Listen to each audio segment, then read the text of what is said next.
What's good, everybody? It's your boy Rob RP3 back with another video. Now, if this is your first time to my channel, please feel free to hit the subscribe button, hit the notification bell for future video and content from my channel. Now, I'm here to discuss with you my first 2 weeks with the Galaxy A51. Now, the A51 is a mid-range phone. Price point, you can find anywhere between $285 and as high as $330, $340. Now, the phone, in my opinion, has been a really good phone. So let's start with the build quality.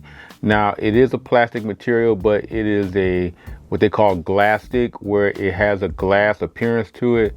Even though it's made of plastic, it looks very good, looks very high end, have a nice feel in your hand. The phone is set up in a 20:9 aspect ratio, which gives you this candy bar feeling. It's a very nice slim feel, not as wide as other Samsung phones. And I think going forward, that may be a signature look for them. For the most part, the display is a flat AMOLED 1080 panel, so no curved panel. Works out pretty well for you. It allows you to use things like tempered glass without any problems to protect your investment. The colors are vivid also.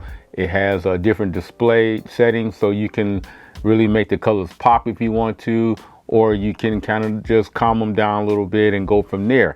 Now, from a software standpoint, this is where things get a little iffy. Now, good thing is the phone is running Android 10. It does have the latest Samsung UI 2.0, which is great, but as far as it being matched up with the right chipset, that 96011 Exynos, I mean, it's okay. For me, it makes the phone run rather clunky. I wish that it could have been something a little bit better. Also, the phone has 4 gigs of RAM, so I don't know if it's more of a chipset or a phone needing more memory to run in a smooth manner, because I did get some clunky sputtering from here and there coming in and out of apps. Going into the camera app, I get a little bit of a delay. That was in the beginning, but right now it's kind of worked itself through. But I'm worried that over time, usually these type of things will rear their heads again later on in the ownership of the phone. Again, like I said, with the clunkiness, I try to fix it by cutting down on the animations in the developer option in your settings menu. But it didn't work. It just tended to make things more clunkier and more sputtery. So it kind of lead me down the road of thinking that 6 gigs of RAM probably would have helped this phone way more than the 4 gigs. But with that in mind, this isn't an American variant of the A51. The ones that we're importing, from what I understand, are meant for the Latin American market. So maybe that has something to do with advertising it as a 6 gig of RAM device, but everybody has been getting 4. Now, there's a couple of people out there who I know picked up the 6 gigabyte of RAM variant. I have been unsuccessful in tracking one down.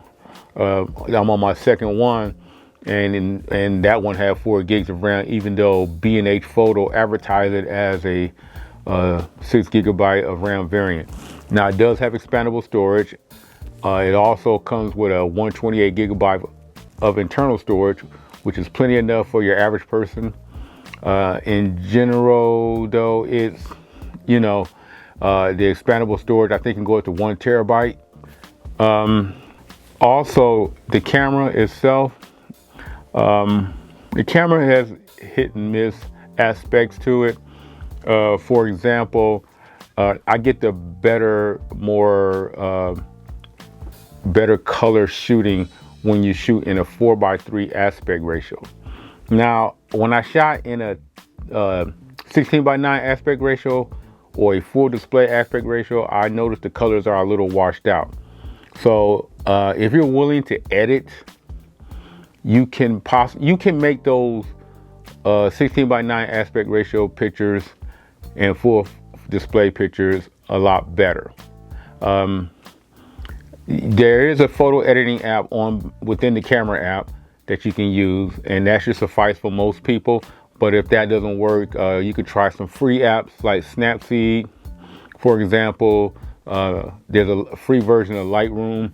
I will go with something of that nature to help make your pictures improve.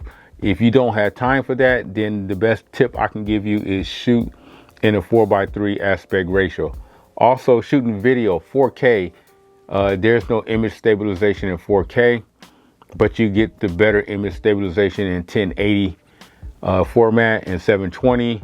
But the thing is, you lose a lot in the color, again, like you do in the pictures. So that could be something of, of a bad trade-off. It could be a deal breaker for some, but for me, I don't think it's that bad of a deal breaker.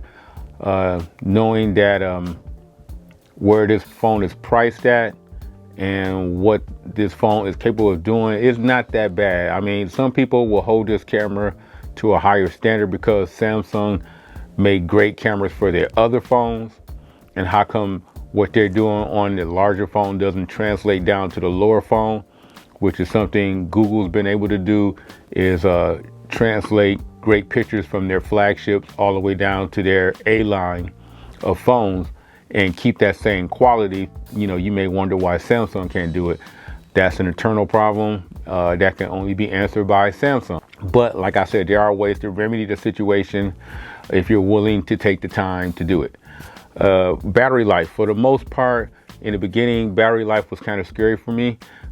Whenever I had it charged up full, I would get a real fast drain in that first hour, and then it'll kind of level off, and it'll drain at a much more manageable rate. And I was kind of worried that maybe it was something wrong with the battery, but the problem has seemed to subsided now after having the phone for a few days. I don't know if that was a problem with just my phone, where I think the first few days of my ownership, that battery would just draw down. It was kind of scary, but for the most part, it kind of fixed itself. So I really don't have too many issues with that, but that's just something I want to make you guys aware of. If you are thinking about picking up this phone, if you do notice that there is a drop in the battery immediately, give it a few days, see if it settles and goes into what I call a normal draining pattern. But in the beginning, it was kind of worrisome. So that pretty much does it with my first couple of weeks with the Galaxy A51. Stay tuned to my channel for more coverage. This is just some initial thoughts off the top of my head about the phone. Hopefully, as time goes on, I can give you these various reports. I kind of don't like doing reviews. Every now and then I like to check back in with a phone and let you guys know how the phone is doing. So again, if you like this video, don't forget to give me a thumbs up. Don't forget to subscribe to my channel. Follow me on some of my social medias. And other than that, I'll catch you in my next video. I'm out.